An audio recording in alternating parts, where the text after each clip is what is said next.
Romantic activity in Ben Morgenrood's pit while accident damage was repaired in time for Heat 2. Morgenrood was unimpressed with the cause of it all. The car's very, very badly damaged, and the last time in Cape Town he hit me 3 times in the back of the car. It's a little bit irresponsible. Morgenrood was not alone, with Dave Repsold also busy between heats with an engine rebuild for the Class C Automark Toyota. Sasol Ford mechanics had also been working on Sarel van der Merwe's Ford Sapphire and were confident they had sorted out the oil pressure problem that forced Supervan's retirement from the first heat.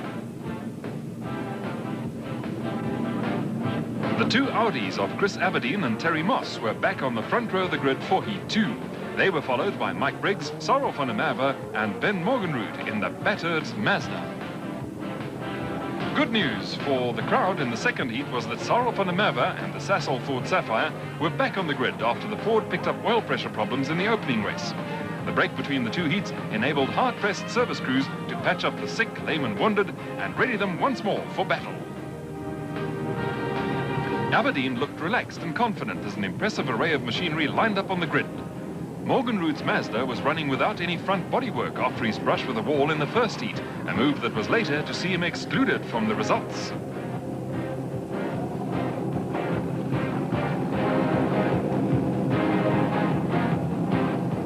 Serge Damso was an outright favourite in the Toyota Sprinter in Class C after his impressive first race performance, and as the car set off on their warm-up lap, there was again an air of expectancy in the huge crowd.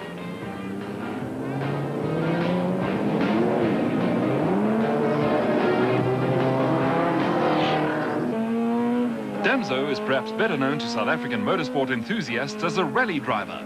A 10-year association with navigator Vito Bonafide has brought the pair 2 South African championships, along with overseas experience in the Scottish rally. For all his price in a rally car, Damso is a highly accomplished race driver, and the Somerset West car dealer has won a number of Western Province saloon car championships, and for him, Killarney is a home from home. The Toyota Sprinter was designed and built at the Toyota factory in Durban, with Damso now a serious challenger in the Wesbank series to long-time Class C rivals Dave Repsold and Pat Duckham and Keith Carr.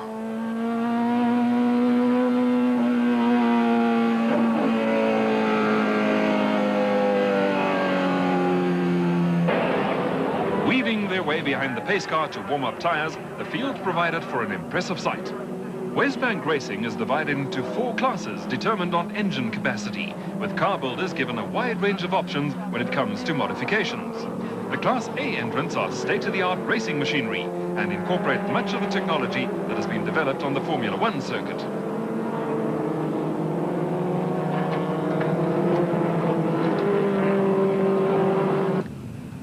As the field moved down the Malmesbury Straight, there was still plenty of evidence of the amount of oil dropped on the circuit in the first Wesbank heat and in other races during the day. Cement dust was scattered over large portions of the track to soak up oil, which ranks high among public enemy #1 for race drivers.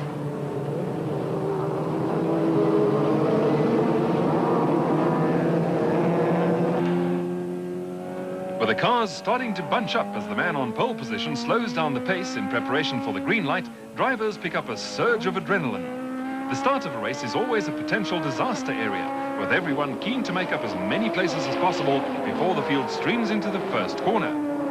With a little help from the race camera mounted in Serge Damso's Toyota, we get an armchair view of the start.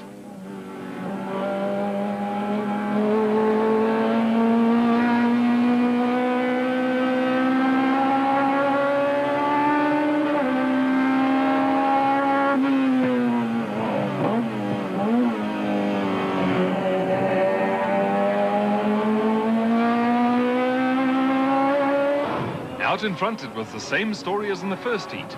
Aberdeen and Moss in the 2 Audis went straight to the front. They were followed by Briggs in the Opel Calibra, with Morgenrood ahead of van der Merwe, who was clearly in trouble again in the Ford Sapphire.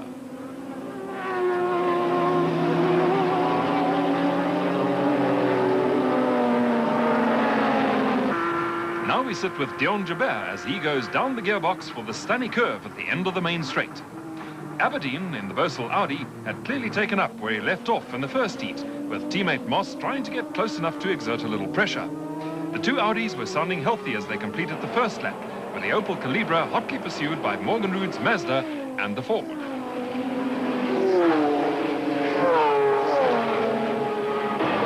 While Aberdeen and Moss went about their business at the front of the field, Damso and the Toyota Sprinter were once again intent on making life difficult for the drivers fighting it out at the back of the Class B field. Damso was all over the Class B cars in the tighter sections of the track, and thanks once again to the in-race cam, we get a bird's eye view of a man at work in one of the world's smallest and noisiest offices.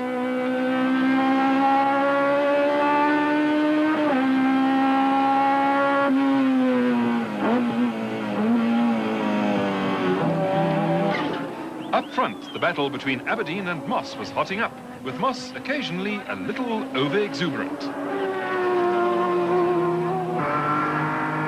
Dion Joubert was also hard at work chasing BMW teammate Tony Viana at the head of the Class B field, with Morgenrud in the stripped-down Mazda and Van der Merwe busy relegating into 5th place Mike Briggs and a clearly ailing Opel Calibra. Morgenrud moved ahead of Briggs going into Stanek, but Supervan had to wait until the cars whipped down the start-finish straights.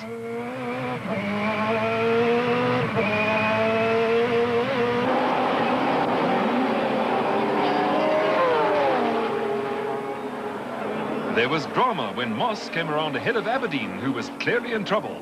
Morgenrud and Van der Merwe also whipped past the Bosel Audi, which was headed for retirement with engine problems. There were no such problems for Damso as he continued to dominate Class C while still snapping at the heels of the Class B stragglers. At the head of the Class B field, a terrific battle had developed between Tony Viana and Dion Joubert in the BMWs. First heat winner Joubert now found the roles reversed as he was forced into the role of the chaser. Once more, the race cam catches a man hard at work.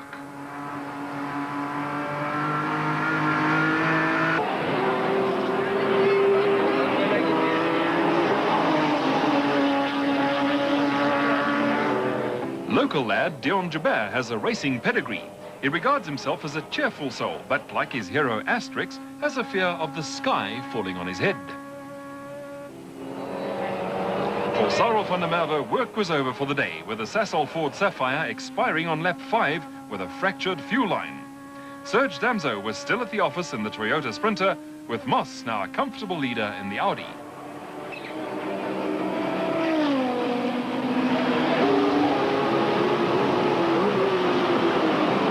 The best battle on the circuit was now that between the BMW pair of Viana and Joubert at the head of Class B.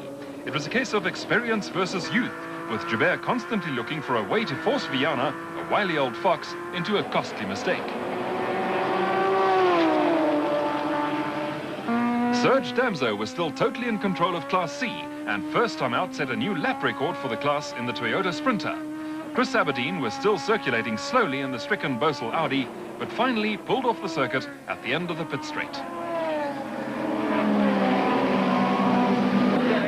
Race leader Terry Moss was still in full flight in the Audi, with slower traffic on the circuit his biggest worry. Behind him, a determined Ben Morgenrud had not given up hope of catching the Audi. The Audi runs a 5-cylinder turbocharged engine with 4-wheel drive a major advantage.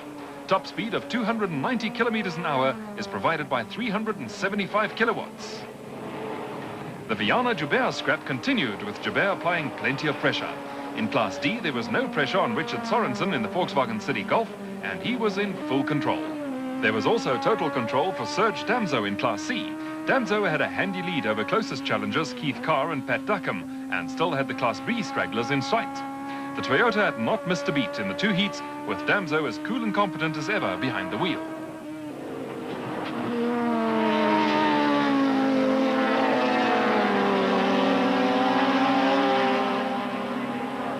The private little war between Tony Viana and Dion Joubert was now commanding most of the interest. The 2 BMWs were locked together, and with Morgenrud later to be disqualified, were theoretically running 2nd and 3rd behind Moss. The young Richard Sorensen's ambition is to race professionally overseas. He also has a fear of growing old and admires Ayrton Senna. The Volkswagen City Golf is a far cry from Senna's Marlboro McLaren, but Sorensen would probably have earned a nod of approval from Senna for a competent drive at the head of Class D. Mike Briggs was doing nothing more than circulate in the Opel Calibra, which picked up clutch problems. Richard Sorensen showed a touch of professionalism by making room for race leader Terry Moss and by indicating to Ben Morgenroot on which side to overtake the much slower City Golf. The race cam in Ben Morgenroot's Mazda gives an indication of just how bumpy it can get in the race cars, which have ultra-stiff suspension settings.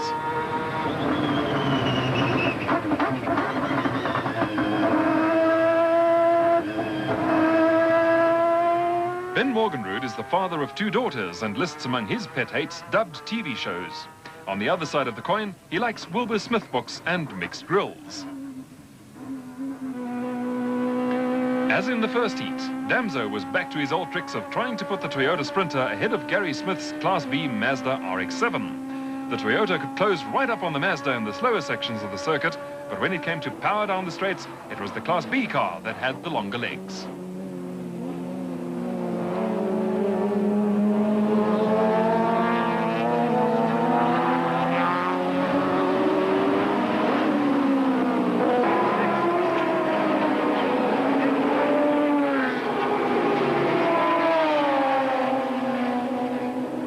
The ongoing fight between Viana and Joubert took on added interest when the pair ran into slower traffic, but Viana was equal to the occasion.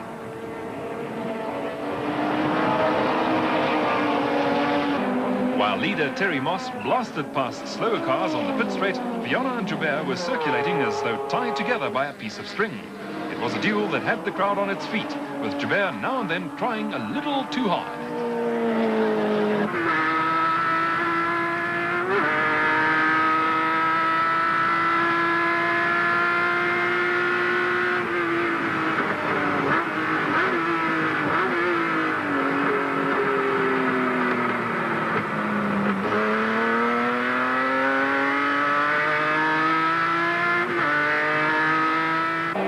Veteran racer Tony Viana is a BMW man through and through. He developed the 6-cylinder cars capable of 300 kilometers an hour. Rear-wheel drive is through a 5-speed gearbox.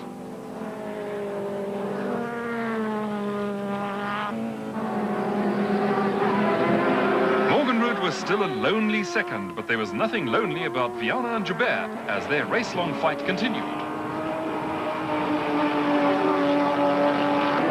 The pair was still at it as Moss waved a hand to acknowledge the checkered flag. Damso was a comfortable winner in Class C ahead of Keith Carr and Pat Duckham. Richard Sorensen won Class D and Morgenroot crossed the line in 2nd place. The Tony Viana-Dion Joubert scrap in Class B went all the way to the wire. Terry Moss is the reigning Wesbank champion, and as the cars headed slowly back to the sanctuary of the pits, both he and the crowd showed their delight at a first victory of the season.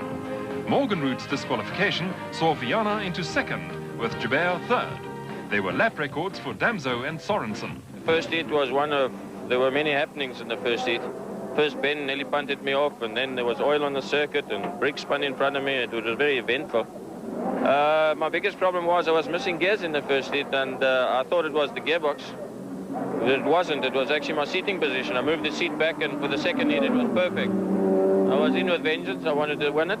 I went hard, and unfortunately, Chris's engine went. Otherwise, I think you would have seen a good dice right to the end there. The 2nd heat was much better. You know, I started out there, and I knew if I could get in front, it's going to be difficult because the cars are prepared by me, so I know precisely the potential of both. And I knew if I could get there, it would be quite difficult to get past. And I tried my best, and it pays off. You must never say let go. You know, you must fight till the end, and that's what's nice about it. I'm reasonably happy. You know, we're beginners in the sport, and I think we've got a lot to learn. But the car showed that it has got potential. I think if you take that we've been in the Formula for 3 months, everybody else has been there for 3 years. I think give us another 2 or 3 months, and that's going to be the car to beat in the Formula. The next round in the Wesbank Modified Saloon Car Championship will be run at the Goldfields Raceway near Welkom this Saturday. The program includes 2 heats of top action from the country's leading Wesbank drivers, so a trip to Welkom will be worthwhile.